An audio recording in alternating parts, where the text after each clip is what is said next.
Chapter 11, The Canal Today. Because of the war, the new canal began its life quietly. Afterwards, however, it quickly became an important part of the world's economic life. Soon, almost 14,000 ships a year were using the canal. Before long, the canal was earning a profit, although the United States had spent so much money that it took until the 1950s to earn it all back. The canal earns money by charging every ship a toll. The tolls are based on the ship's weight and type and what type of cargo it's carrying. So the tolls can vary a good deal. So far, the record for the highest toll was $375,600 paid by a cruise ship in 2010.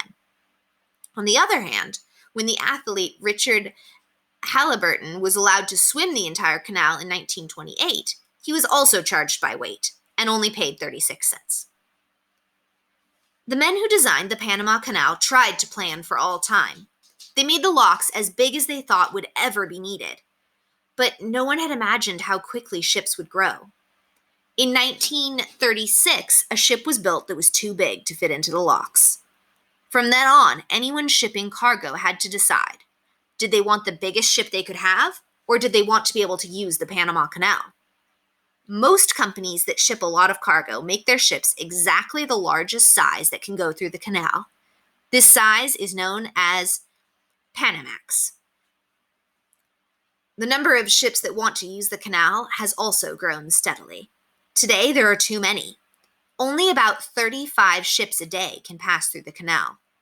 Sometimes there are huge traffic jams at each end as ships wait their turn. So in 2007, Panama decided to enlarge the canal. They planned to build a third set of locks and widen the passageway so larger ships can get through. Originally, they hoped to be finished in time for the canal's 100th anniversary. But given the history of the Panama Canal, it should be no surprise that there have been unexpected delays. The new Panama Canal is now supposed to open in 2015, which has passed now, and I believe it is open. Even before it was finished, the Panama Canal was recognized as being among the greatest human accomplishments ever. In our own time, the American Society of Civil Engineers has named it one of the 7 wonders of the modern world, and it inspired one of the world's best-known palindromes.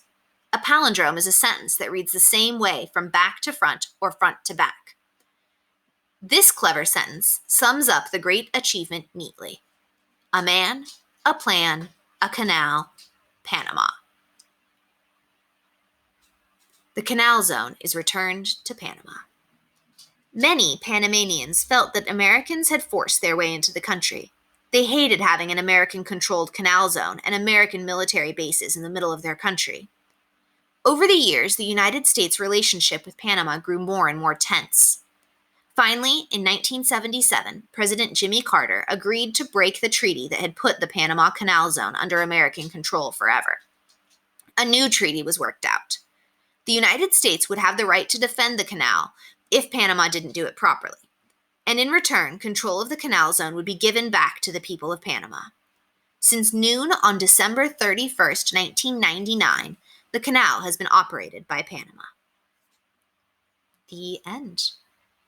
I would encourage you, if you're feeling interested in this topic, to go do a little bit of investigation and see if you can find maybe a video of watching the locks move up and down. Something like that could be pretty cool. Bye, everyone. Have a good day.